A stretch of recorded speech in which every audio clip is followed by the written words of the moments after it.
Greetings and welcome to this week's episode of the Pixel Crashers podcast, a podcast where we discuss our thoughts on gaming news. I am Angelus de Mortiel, together with Kev the Gamer. Hey, what up? And MajorStupidity. What's up? Alright, so this week has been an interesting week here. Had some interesting news come up. But before we get to that, let's go ahead and talk about some games and stuff. So, Joe, yes. I heard that you've been sucked into the free-to-play world. That's funny because you're the one who got me to play Warframe again. Yeah, I started playing Warframe again. But I thought free-to-plays were only for people who didn't like real games. Yeah. And then you play Warframe and you realize, wow, this is really well put together. It's really good. polished over time. They've really polished it up. Yeah, I tried. It was one of the first games I tried when I got on the PC before they put it on console. And I liked it. I don't know. We were talking about kind of off the air. I need a game that grabs me to keep me playing it for a while. Otherwise, I kind of... Not always a story. Like, I put close to 1,000 hours in Mass Effect 3 multiplayer. Mm-hmm. And I think that it became a social thing for me after a while. Yep. But for the most part... Warframe, it doesn't grab me the same way. Yeah, well, the thing is, though, Mass Effect 3 had the story. So it had the universe that you kind of felt, like, ingrained with. So all the stuff that's happening, you're kind of like, yeah, I can get down with that. You know, like, playing as the Geth or playing as, like, N7 is such and such. You're like, yeah, I'm a badass N7. So you kind of, there was history, there was lore in there that kind of gave you that connection. And then you add in the social aspect. Obviously, it's four-player co-op with matchmaking and whatnot, and you tend to connect a lot with the people you play with. Warframe, yes, has several issues. I've been a big proponent in complaining about their lack of a game narrative. They people I'd hear people be like, we need more lore, and I'm like, I think you missed the point. Lore is background info. It's the little icing on the cake. It fills in the gaps, Lore costs money. Well, this is a free to play. But a game narrative, you hire a good writer. Hell, with all the fan fiction out there, I'm pretty certain you can probably get a good writer for fairly cheap, even maybe willing to do it pro bono. Bethesda. Yeah. Bethesda gets middle school kids and gives them donuts. Something. Yeah. And Bethesda is a good example of amazing lore, amazing background information, and then really subpar. I think for their story, they literally just go and they dedicate like a month early in development where they're just like, oh, we're just going to make up the story real quick within this month so we can get back to developing the rest of the game. And they go and just pick up like a bunch of fantasy like books, just like fantasy or post-apocalyptic for Fallout. And then they just take them and they just like skim through them all and they just kind of like merge all of it together to create like this amalgamation. Yeah. The story. Well, the thing is that sometimes they strike gold with their stories, and sometimes the best stories in the game are ones that you don't even play. Like, for example, in Morrowind, the Poison Song, that was a book series in that game. It's just like modern Bethesda. Like, let's acknowledge right now, Morrowind was great. Like, Morrowind's writing was excellent. It's just like Oblivion onwards. Like, I don't know what happened. See, Oblivion had a pretty... So is Morrowind than the third Elder Scrolls game? Yes. Okay. Well, maybe. I know Skyrim. Yes, it is. I mean, there's a couple of spin-offs in there, but technically it's Elder Scrolls 3 Morrowind. Just like Oblivion is Elder Scrolls 4 and Skyrim is Elder Scrolls 5. Yep. I had no idea I played Skyrim. But yeah, so essentially though, Oblivion actually, that story was a bit more compelling than Skyrim's. The main reason why is after you complete it, right? What's the difference between Skyrim, Oblivion, Morrowind after you complete the main storyline? You've completed the main storyline in Oblivion and Morrowind. You go and, spoiler free, there are very significant changes in the world after you complete the main storyline. Skyrim, it's like, I defeated Alduin. What? I can't tell. Hell, there was even after launch when I played it first on the Xbox 360. I defeated Alduin, and then I went to one of the dragon mounds and saw Alduin resurrecting one of the dragons. Like, wait, what? What? How does that work exactly? Magic. I'm pretty certain they patched that out though pretty quickly. But hopefully, there's still like that. There's such a huge disconnect on there. Nothing feels like it's changed. Yeah, but like Oblivion, I mean, Oblivion sounds more oblivious. consequences, but the main story was still summed up with prophecies and like crazy cultists who want to bring about, you know, like this crazy, or, you know, Daedric Lord, literally just like end of the world. It's like anytime they bring doomsday cults into stories, it feels lazy because it's like, who in the hell is like, I want to bring about the apocalypse? Bring it on, bitches. That's actually not the first time that Elder Scrolls has done that. The Sixth House. What do you remember? What the Sixth House wanted to bring about? They wanted to spread the corpus disease to the entirety of the world. So yeah, I don't know. It just felt like there was, you know, that's fairly unrealistic. To have crazy religious cults seem to be a big reoccurring theme in the Elder Scrolls. Speaking of reoccurring themes, every time we talk about games we played this week, we always end up talking about Elder Scrolls somehow. Right? Weird. Kev, what have you been playing this week that's not Elder Scrolls? Oh, wait. Oh, I want to talk about Shadowrun Hong Kong came out. Okay. It's amazing. Did you play it? Yes, it's incredible. I'm still playing it. I was going to say, if you didn't play it, then why the heck are you talking? What's awesome is, now, for some people it might be too much. Like, even I'm kind of like, damn, like, there's so much lore. And, like, so many characters in Hong Kong now, and so many of them give you so much more story than any Shadowrun campaign before. Like, you know, they've released, like, Return, and then they did Dragonfall, was kind of like an expansion almost, with its own separate kind of story. But, like, it wasn't a full-on sequel, but it, like, improved the mechanics, and, like, it improved pretty much on the first game in every way. And Hong Kong's done that again. Like, it took Dragonfall and kind of improved on it in all these different ways. Mm-hmm. And yeah, so far it is so much fun. They've revamped like the magic system, the matrix that you have, like, you know, when you have like your deckers going to the cyber world, hacking and such, like that's been completely revamped. It's just, do I still have my stealth glider from the one Shadowrun game I played like 10 years ago? I don't know. I never played the originals. But all I know is Hong Kong, if you like the combat from something like XCOM, you know, the turn-based kind of combat, and you like RPGs with a lot of like dialogue and a lot of, you know, characters and a lot of choice and consequence, like Shadowrun is great. So basically, if you like Skyrim, you won't like this game. Pretty much. If you mostly play shooters, this is not a game. Kev, for you. you just brought it back to Elder Scrolls again. My bad. Well, on to other games. I've been playing the Black Ops 3 beta this week. Nice. So how's that working out on PS4, right? It's exposing every flaw about PSN. PSN is powered by hamsters on wheels. Oh, God. So is it matchmaking? Lag is unreal. Oh, the lag. Okay. See, you know what Sony's done? Unreal. Sony had, you know, they started just with the PS4 kind of really pushing. Now they're going to have, you know, people paying for the network, like how Xbox Live does it. But what I imagine Sony does is they get the money, and then the executives take the money in their arms, and they go to the hamster, you know, the floor with the hamsters and the wheels, they just throw money at them. No, they just throw money at them. They use it as bedding so they can poop. Yeah, they gamble. You know what they do? They gamble. They swim in it. Gamble with each other on which hamster's going to keep going for longer. Oh, God.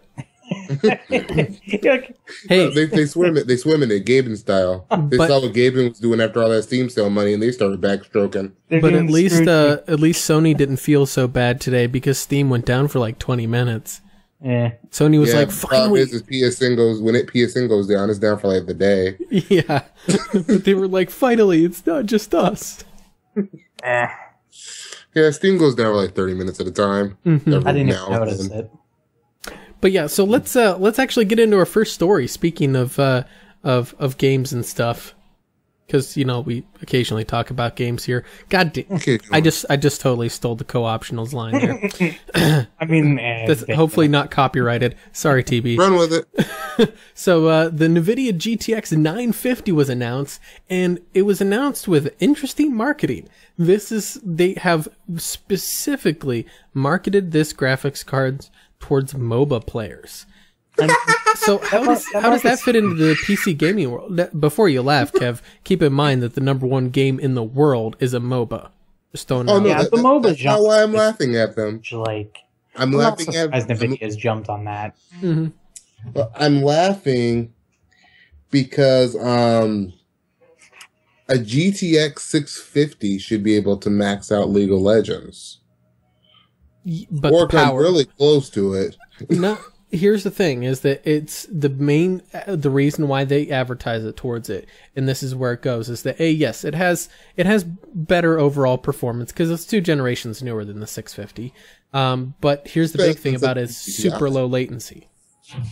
That's its advertising shtick, and that's why it's better response time. Yeah, it's got better response time. And when they say response time, they're talking about actual input lag, like mouse clicks and keyboard button presses, that sort of thing.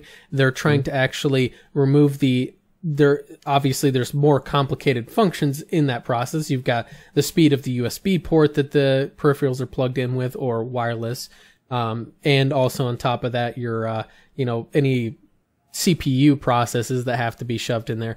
But what nVidia specifically, talking about with their latency is the needed to process the input from the motherboard sent to the GPU into the game.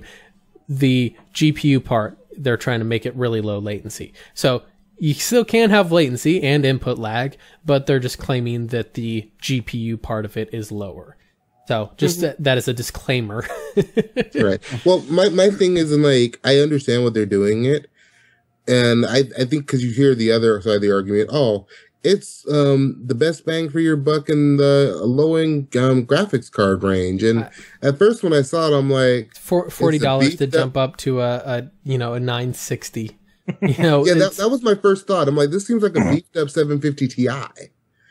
Yeah, and that's what it is. It falls between the 750 Ti, which is also Maxwell architecture. Falls between the 750 Ti and the 960. Right. My favorite part is it's a little more powerful than a 660. Mm-hmm. So I'm surprised they didn't show that off too much, though. It is about on par with it, maybe a little more powerful. Yeah, and that's personally, if I was a little bit more on MOBAs, I would do this. Right now, with depending on the budget, I would go with the 60 or 70 series just because I don't play MOBAs a great deal. On occasion, whenever I'm feeling particularly masochistic and want little kids to yell at me and call me a noob, then I'll play like Dota or League of Legends. But let's CS:GO. Yeah, well, that's CS:GO too. I'm gonna tell you, actually, when I saw this card and I heard about the input lag, I immediately thought CS:GO, and why aren't they talking about CS:GO? And I think it is because, like you said, MOBAs are bigger. Mm-hmm. And because if you want to get cursed out by little kids, you play CS:GO. I got kicked out of 3 casual matches where I was doing well this week in CS:GO. I'm like, okay, I led the round in kills. I defused the bomb, and then the next round I got killed. I was the second to last guy there, and then I got kicked. Yeah, that's CS:GO for you. That's why in a casual game. Yeah, in a casual game. But hey, I think it's a smart marketing move for nVidia to aim at that MOBA market because, you look at the top 3 games in the world: CS:GO, League of Legends, Dota 2. Hey, guess what? 66% of those top 3 games are MOBA. So you got a huge market for that, and it's a budget card. So a lot of people who just want to kind of dip their toe in the market don't have to invest into heavy hardware for it. It's $160, which, comparative to the 970 or say the the R9 290. I want to keep it equalateral here. That's the $300. AMD and nVidia. I believe those are both around the $300 mark. The R9 390. Yeah. Is that supposed to be the same price as the 970? I think so. And I think they're, about comparative on their performance. Yeah, there's going to be people that are going to say, "Oh, NVIDIA does better," or "All AMD does better," whatever. The benchmarks actually say AMD. Yeah, and the thing this is a 970 owner. The benchmarks are saying AMD. Yeah, and the thing is there are, and a lot of people who have played with both know that there are several things that AMD does significantly better than NVIDIA, most notably anything involving OpenCL and OpenGL. They tend to be far superior. Whereas where NVIDIA kind of comes into me as having a better sellability is their actual desktop software and drivers tend to be a little bit more well thought out. Yeah. Actually, I can't say stable because the Windows 10 drivers on my 970. See, and that's the thing. Is that I've had zero problems on Windows 10 now I've got a 650 Ti boost, so mine's significantly older. But yes, and I didn't have problems with it until they did the 950 driver this week. Now, to switch up our stories here and just to throw up everybody, since we're on this topic, I don't know why I didn't catch this the first time around. So obviously, Kev, you have a PS4 and you're fairly familiar with it. The PS4 game sharing thing that they have.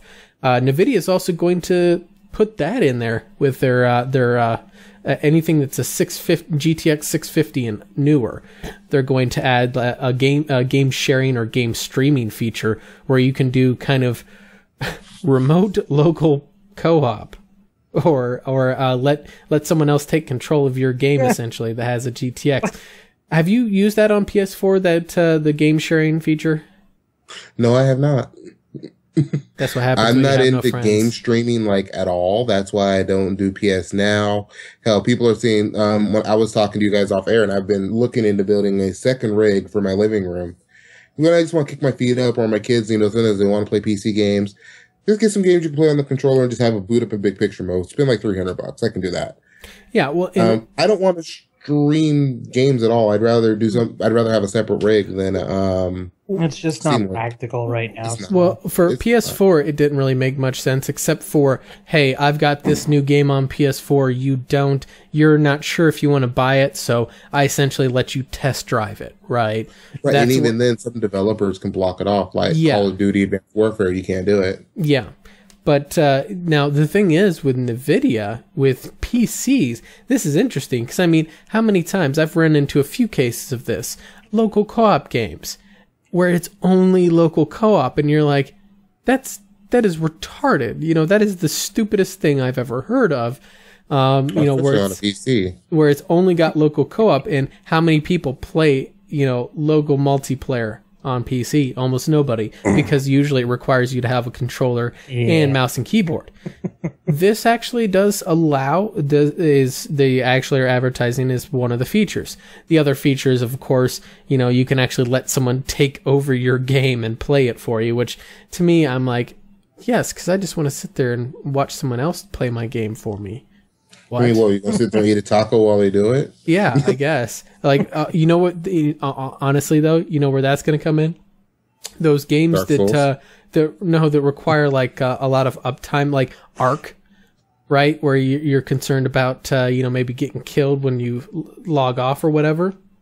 You share an account with your friend from across the world. Exactly. Okay, you're in Australia, so you'll play it for 12 hours and I'll play it for 12 hours. Or We're free. not going to spend time with our women, eat, or have a job. Yeah, gotcha. or get 3 or 4 people and run it in 8-hour shifts, right? I can totally see that becoming a thing. Doing this. Not even a joke. I could totally see that being a thing. Where you have a 24-hour uptime account. I imagine there might be some kind of safeguard on that. Who knows? But let's get I imagine those safeguards are supposed to be women in your lives. Yeah. There's a lot of squeakers out there that don't understand what those are. I'm not even looking at the squeakers. I'm looking at grown-ass men. I still call them squeakers because they haven't grown up. They're 35. Yeah. Looking like the World of Warcraft guy from South Park. Right, exactly. But let's get to some more fun news. Hey, guess what? We're going back to Bethesda. For the Peter Hines, the PR ninja, recently acknowledged like the criticism about Fallout 4's graphics and gameplay seem like they're kind of like Fallout 3 and they're kind of like Skyrim. It doesn't look like they're really notable. First of all, of course, it's built off of the Creation engine, which for anybody that doesn't know was the engine developed for Skyrim. So of course it's going to have a lot of similarities to Skyrim, which also means a lot of the modding capabilities of Skyrim, which I'm cool with. But this guy's a ninja. He's just like, well, you know, we know that we're not going to be able to please 100% of the people 100% of the time, so we just make what we feel passionate about. In other words, he just more or less turned it back on the critics, essentially more or less saying like, hey, if you don't like it, well, we're just doing what we love.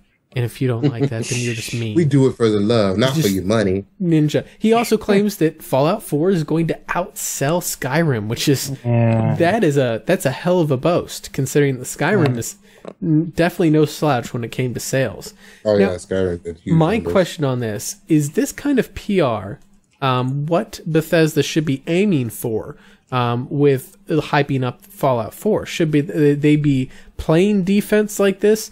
Now the boast about outselling Skyrim, that just seems like someone's more or less like trying to be like, yeah, well, it's since gaming's bigger, you know, it grows every year. That's a very good possibility that may outsell Skyrim. But the whole thing about dodging the criticisms and kind of turning them back like a clever ninja, is that really what Bethesda should be doing, or should they be focusing more on the development of the game and getting some behind the scenes, maybe some background on things? It's just me. I don't have a problem with this. I don't have a problem with what he said at all. I have a bigger problem with the people complaining, because I'm curious who's doing the complaining. Because, I don't know, maybe this is my opinion, maybe I'm going to sound like a jerk for saying it. PC guys, there's no reason to really complain. We're just going to mod the hell out of it. We have no reason to complain. Well, we can do that. Consoles may do that too. That's where I'm getting to. Mm-hmm. If you're on a console, if you really gave a shit about graphics the way that I'm seeing a lot of console dudes complain about graphics, you would have got a PC. Yeah, it's like, graphics are that important to you. It's like if you care that much about graphics, yeah, PC. What are you doing on a console? Like if you choose a console, you're accepting that your graphics aren't going to be high end. Bunch of elitists in here. Worst part, it's not even about being an elitist. It's about making that choice. It's just fact. It's just fact of truth. Yeah, it's literally like, which is why it always irritates me whenever developers will dumb down the PC version for this fallacious concept of parity, platform parity. Make sure everybody gets an equal experience. Like, no, it's not going to happen that way. You develop the game to run the best, it look the best, feel the best, run the best it possibly can on whatever platform you're developing it for. If it looks better on the PS4, it looks better on the PS4. If it looks better on Xbox, better on Xbox. If it looks better on PC, okay. It's like, literally, you should not be shunting a game just so you're protecting the ego of someone that bought something else. Like, no. And I mean, and it's always funny when you hear these arguments too, especially like since these new consoles have come out. You notice how you never really hear about PC players arguing about graphics? It's always the Xbox and PlayStation guys. Oh, they do. They just do it in a different way. Well, I can run my AMD R9 290 can run. That's a lie. I'm better than you. Yeah, that's what it is. I'm AMD. I'm AMD. You're Intel, or you're nVidia, so therefore you're inferior, or vice versa. My biggest problem with these complaints is it's like there's so many legitimate reasons to give Bethesda shit. It's like graphics isn't one of them. Come on, it's like I'd rather they improve their writing than work on graphics. Like, come on.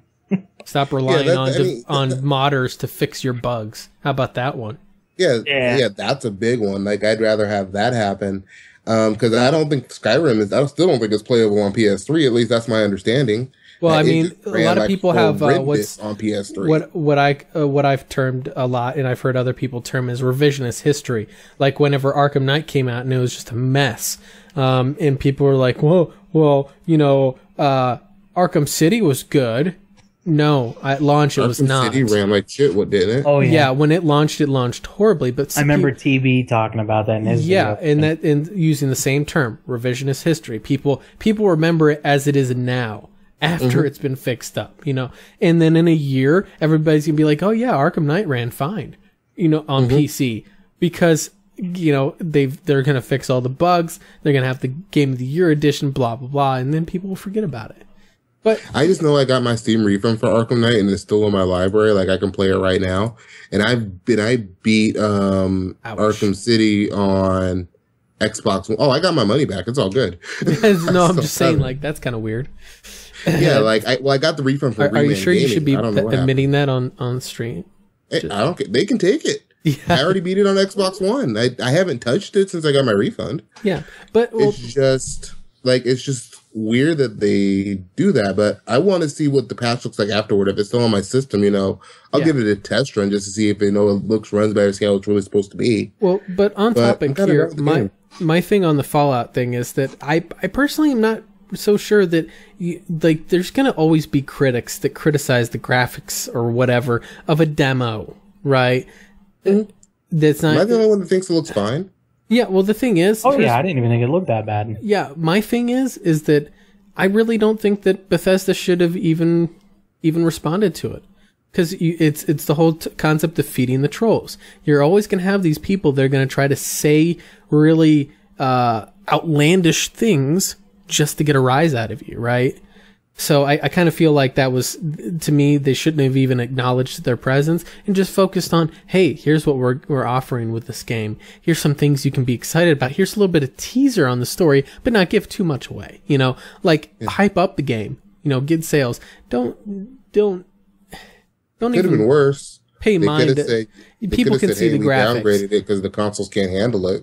Yeah, they could have said something like that. Bethesda, though, I'll give Bethesda credit; they've never been one to do that. I mean, then again, their graphics have not been known to be top notch since.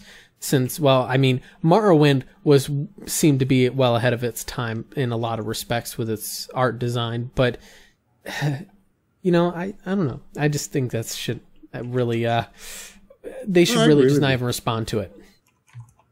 I agree with you to that extent. I think it's a silly argument that people have been making since day one, about, you know, since the reveal, people have been complaining about the graphics. The game doesn't look bad.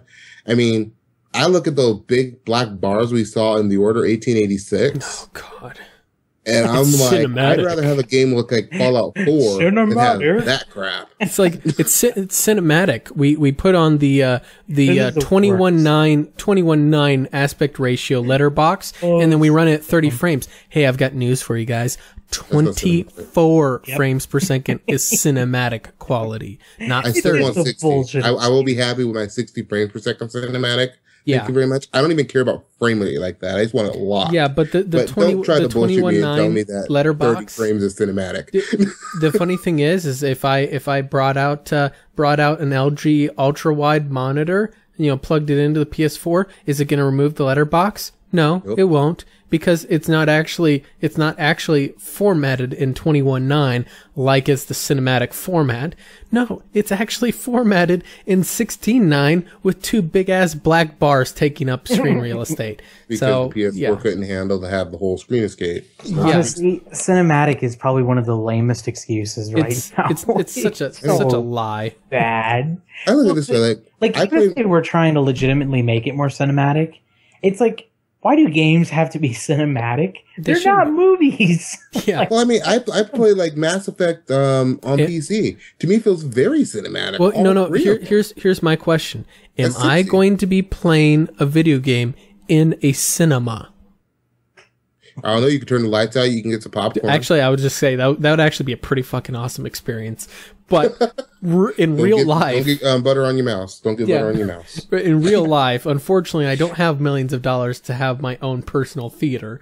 So in real life, I unfortunately will not be playing video games in a cinema. So therefore, cinematic games don't appeal to me. Make me an immersive, a compelling game, yes. A game that's well Shadowrun optimized. Hong Kong. Mm-hmm. Yeah. Mm-hmm. But yeah, I don't know. Now, that's the thing, is that, you know, that's one thing, is that whole cinema thing. But fortunately, Bethesda doesn't do that. But let's get off of that topic. Let's go for something even more fun.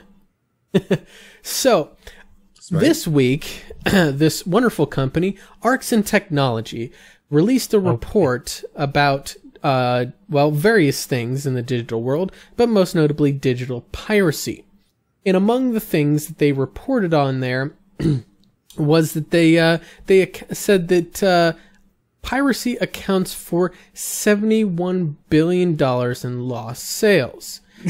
They also claimed that game piracy is linked to the rise of the game video streaming format, like Twitch, because obviously people that pirate games, that it has a chance of making the money.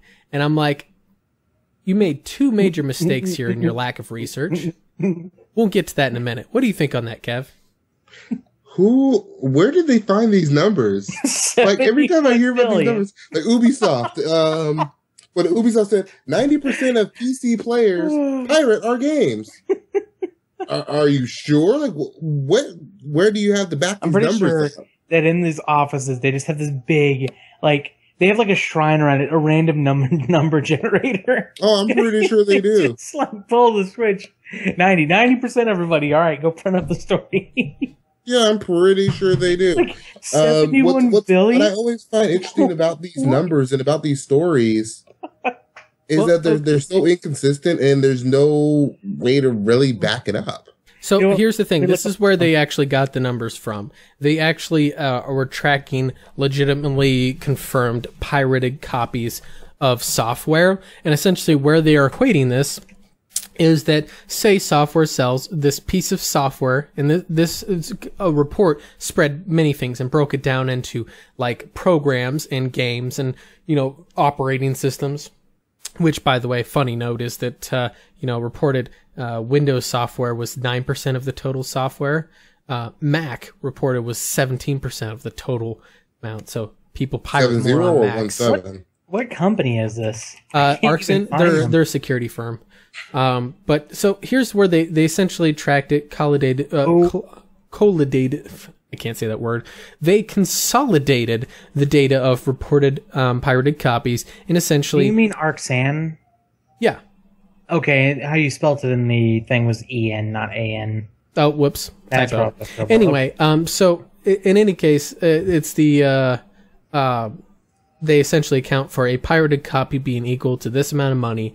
This many pirated copies equals this amount of money. Here's the logical fallacy in that, of course, and this has been well documented and proven that you cannot prove that someone that pirated a copy of something was going to buy it if they wouldn't have had the option to pirate it.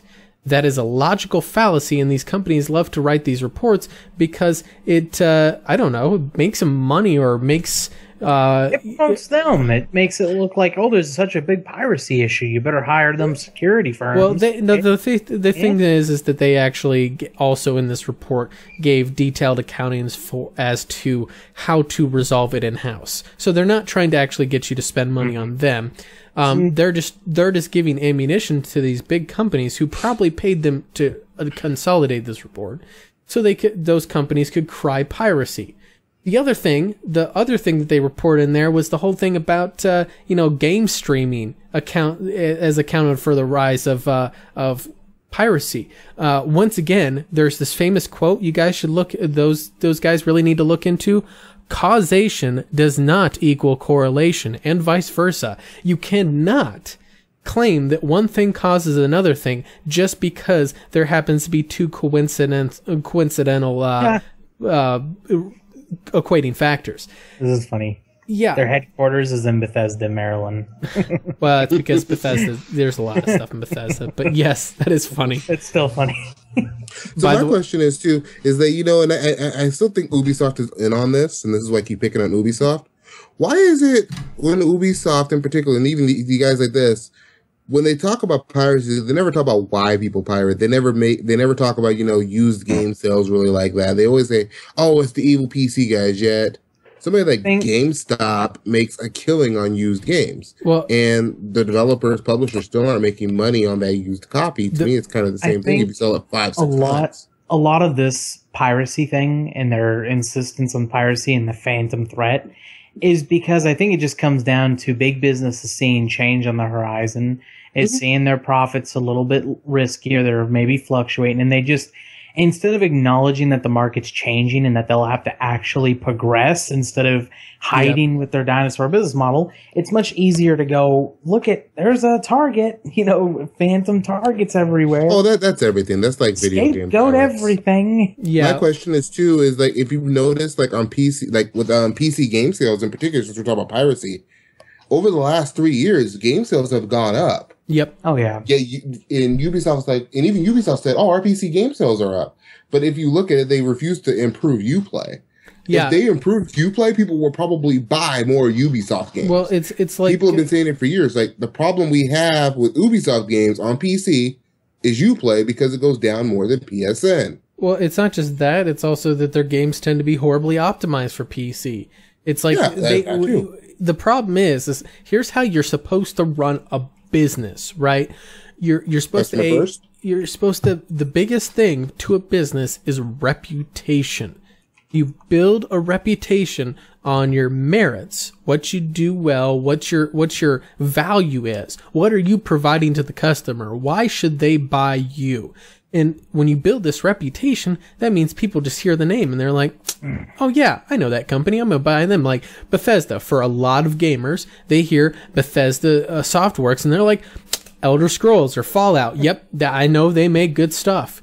If they like it. That's the reason why people are screaming Fallout Game of the Year already. It hasn't even come out yet. And it's not even come out. And there's CD Projekt Red also has built a reputation for being largely on the side of gamers, or at least in the public eye. Whether or not they're actually doing that behind closed doors, we won't know. But the public face they're trying to reveal is they're actually trying to, they really think that free DLC should be an industry standard. Not 100% always free DLC, but mixing it up, like what they're doing with Witcher 3. And I think I'm one of those people who I acknowledge that it's like, no one's saying that developers have to work for free. It's like if they make relevant, actual significant content and new content, they should be able to charge for it. It is their work. But I think what CD Projekt Red has found is for cosmetic things like this, or smaller things that maybe you can have just the art team primarily work on and then have it kind of patched in. What it does, especially because if we've noticed, they didn't just release all this free content when they piecemealed it out. Free. Yeah. Yeah, and what they've done is by doing that, they have people coming back every week to check out the new DLC. Yep. So they're extending the lifespan of the game. It's a brilliant strategy. Until they have their paid full-on, big expansion pack coming later this year. Yep. And it's just very, very clever. And it gets a lot of good PR, too. CD Projekt Red, they are great, and they're very good to consumers compared to many other corporations, but at the same time, it's they've shown that even pro-consumer stuff can be good for the business as well. It's not like we have to. It's not. It's because of the converse. If it weren't for the Ubisofts and EA, then if everybody was already doing what CD Projekt Red was doing, people would be like, The Witcher's not bad. They wouldn't be like they would be like, oh, that's a pretty decent game. They wouldn't. Witcher 3 is amazing. You can't deny that there is a large, or at least a portion of the popularity of Witcher 3 and its rave reviews have been because of CD Projekt's Red.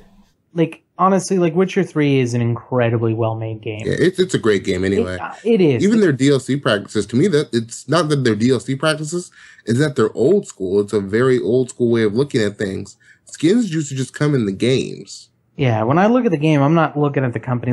Witcher 3, doesn't matter who would have made it. Witcher 3 is just an incredibly well-made game. It is some of the best side quests. Some people do look at companies, though. That's actually in a lot of your reviews. One of the big things that always comes up in reviews is how do they handle, post-launch support. Witcher 3, though, is legitimately an amazing game. It is.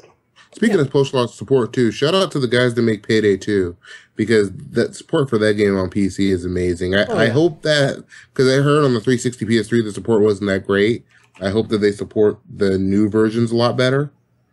Yeah. Because the way they treat the PC community, I had no idea how they treated the console community. I've only played it on PC. I was surprised when they said, "Oh, they didn't get any kind of updates or post support on console." Like that blew my mind. Yep. Mainly, I think it was the last gen, from what I've heard. Like, yeah, but the game is like 3 years old. Oh yeah, yeah, and it got no kind of support whatsoever. Yeah. As opposed to they never stopped supporting PC. Yep. Yeah. Which is great, and I hope that they do that with the Xbox One and PS4, continue supporting it through on. Oh yeah, yeah. But well, let's go ahead and move on to another big topic on here that's going to potentially change the landscape. Unlike the last one, which will probably be disregarded, I'm hoping quickly. I have one more point to make on that last before we move on. Did anybody in this report for piracy ever consider, and I think I mentioned this to Ubisoft too, that piracy to some extent is more of a service level issue? Was there anything about service in there? It's also a socioeconomic issue because in that report they very clearly marked the United States was not even close to the highest country for piracy. Oh, no, it was one of the lowest. Russia, China. I'll tell you now. It was Brazil. Brazil was the number one by a lot. The problem with Brazil is they have some absolutely archaic tariffs and tax laws that make it so that when you try to import games and bring games into the country, because of how these laws are set up, they end up costing so much to import. And then when you go to buy it legitimately in Brazil, like you're paying like $150 a game. Like, it is insane. And the fact of they have very, very poor piracy controls as well. So it's like a perfect storm. They're legitimate, like, you can go into a storefront, like a gaming store, and ask to look, and like, I remember I was watching, I think it was Extra Credits, did an actual like video on this where they had James was in Brazil, and he actually went into one of these places and asked to look at like how they're pirated games, and the guy actually went and he brought out like a what was it, a binder that showcased all the pirated games they had, like pirated copies, and you could actually buy a pirated, like cracked Xbox 360 right in the store. Yep. And I'm not even mad. It was like that, $5. Oh yeah, I'm not. Well, like, it's like I said, it's socioeconomic plus like a little bit governmental, and there obviously regulations have created that storm. But exactly, it's like it would do a lot for their economy. But yes, in first world countries like Germany, UK, United States, Japan, definitely the piracy in those countries almost I would say not almost always, but a very good percentage, a very solid percentage of that is due to the service level. Are we talking about piracy of like games, or are we talking about piracy like as a whole? Like, all the different industries have different things going on. Well, the report was literally, it was multi-industry. It was okay. It was for programs and games and pretty much any software of any kind that you could pirate. Now, I know it's not software, but I'll tell you one thing that I found. One of my experiences with was, it's been getting better lately through streaming services, but anime is one thing where if you wanted to keep up with it, like service level, there's still like, it is so hard. That was just at first that was lack of service, but now when you have like services like Crunchyroll have really, I'm saying lately they've probably killed some of the piracy. Actually there was a report, I can't remember where it was, but it actually showed between, it was like Hulu, Crunchyroll, and there was a few other anime services that popped Netflix up. Has some of them even. And the anime piracy level plummeted. It used to be a huge a lot of the people who were pirating was literally, that was the only way you could get anime. Yeah. Right, and that's exactly why I call it a service level issue. Yeah. It's like, it's either we can't get it, it's hard to get, this is the best way to get it. And then people look at piracy and they just think, oh, you're an asshole because you pirate. Yeah. It's like, no, it's like sometimes like pirate, going back to Ubisoft, the pirate version works better than the paid version. Why the hell would I pay for it? Yeah, now to put it in respect, now just to be clear, I personally think when you're in a like in the United States, you're in a first world country like the United States or UK or wherever, and you're trying to justify piracy for anything other than, like you said, it's literally impossible for you to get outside of piracy.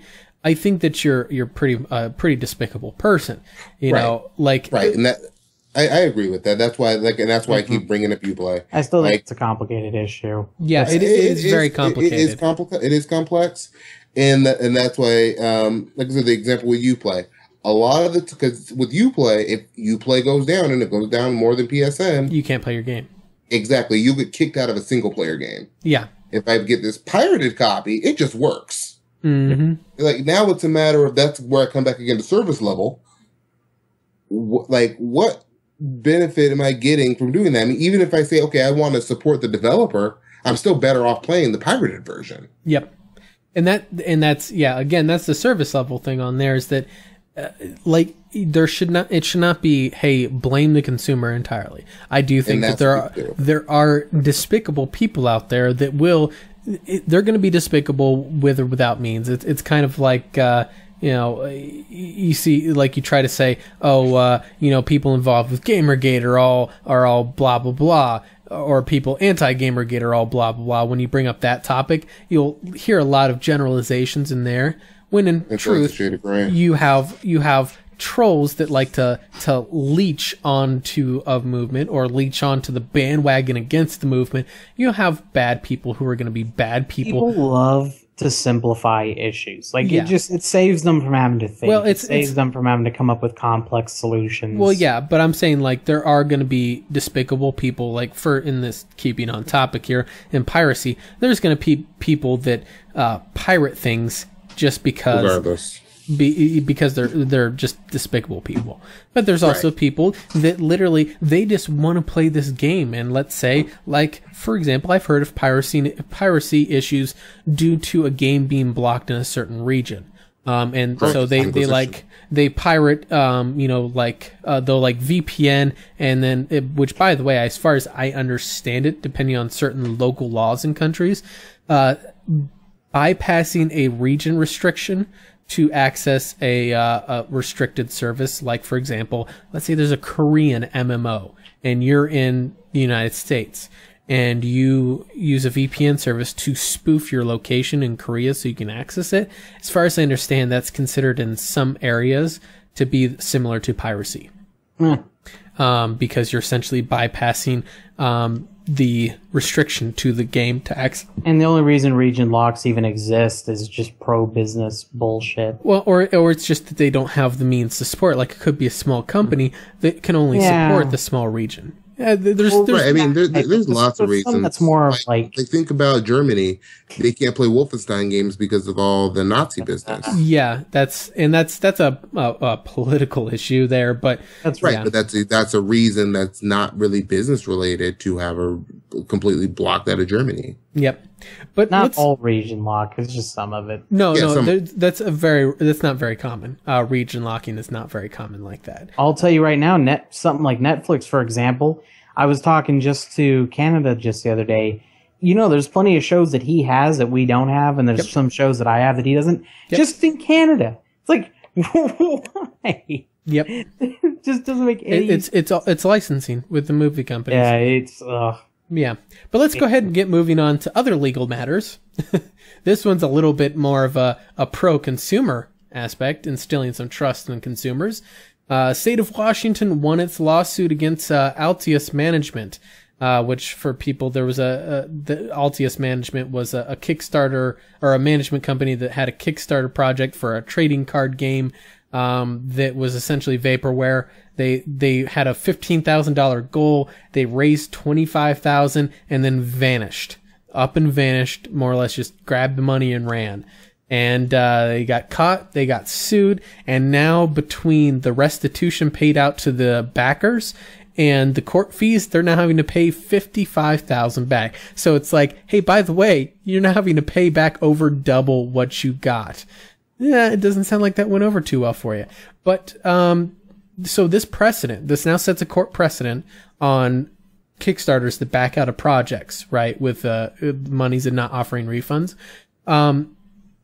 Does this send a clear enough message to these Kickstarters that maybe were thinking that they could use it as a means to con people and take advantage of crowdfunding? Do you guys think that sends a clear enough message for that?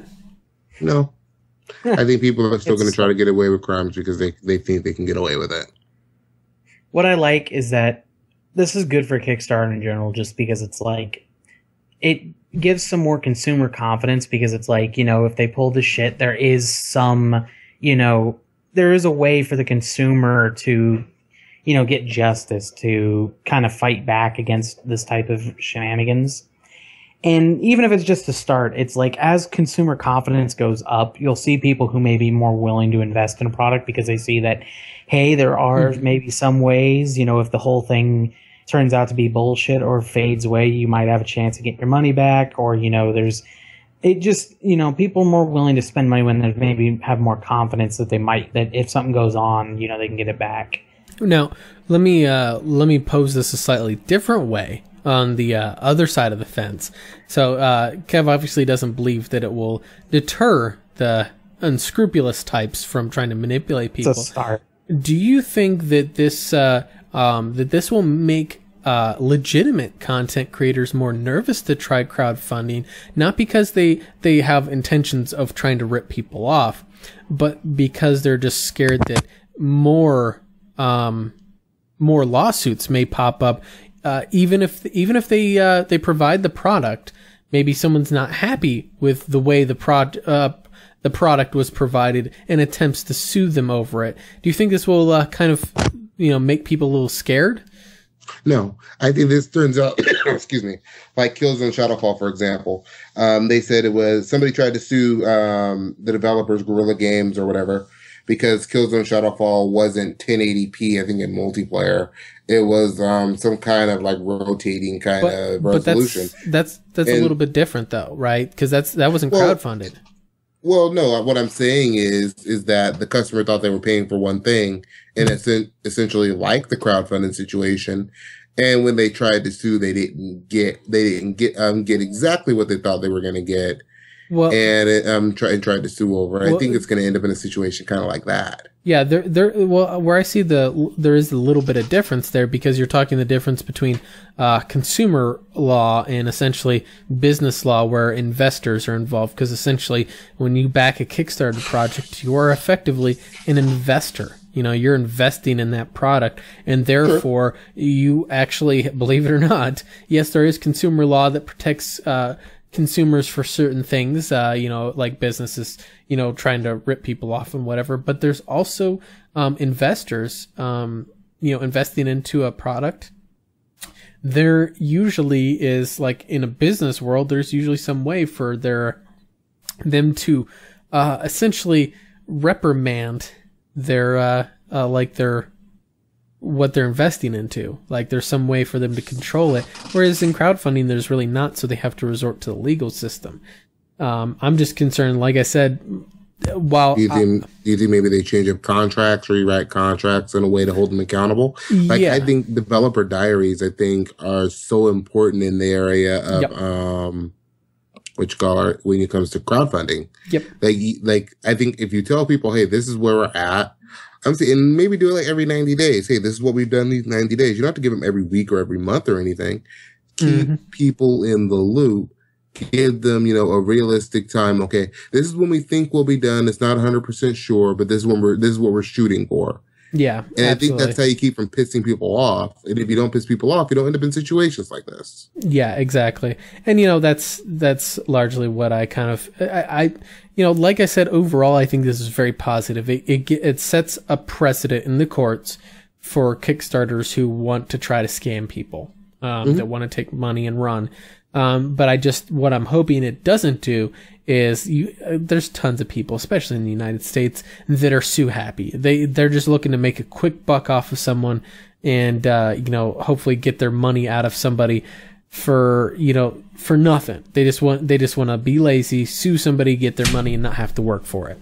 So you're never going to do anything about those guys. Yeah, I hope this does not gateway into more lawsuits that are more frivolous. This was a legitimate lawsuit. It legitimately need to come to this conclusion because Altius Management were a bunch of scumbags.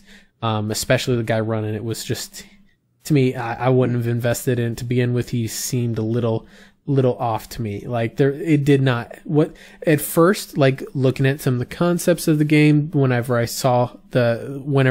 it first came up, looking at the history of it, at first I was kind of like, okay, this does kind of seem like an interesting game, like trading cards, and I think it was like hand painted backs and all that stuff. But very quickly some of the things on there just did not add up, and it just seemed a little suspicious. Like they were putting out enough diaries at first to kind of keep people interested, keep people investing. But the moment they had like 25K, all of a sudden, magically, they just vanished. No more updates, nothing. And that a lot of people were concerned. Kickstarter was becoming a liability. But yeah, but I'm just hoping that like I said, that is positive for Kickstarter in general, and I think it will be. I think it will be, hopefully. But let's go ahead and get things wrapped up here. So, let's go ahead and give our closing statements here and our channel plugging and all that stuff. So go ahead, Joe, give us your closing statements. Get you on Twitch. Go buy and play Shadowrun Hong Kong. It's amazing.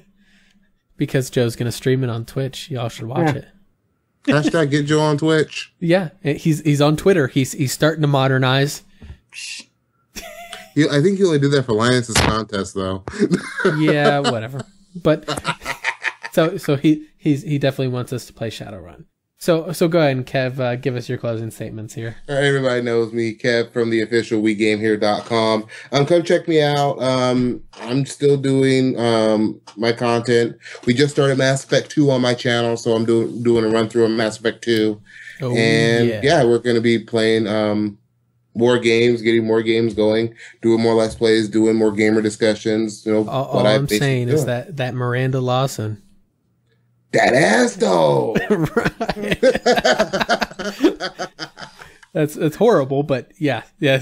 Like literally though, the thing is, the one thing I loved about that game, like, is that they felt the need to like do that all the time in that game. Like the camera shots when you were talking to her just randomly would be like looking at Shepard in the face while having her just in the side, and not her, just her butt.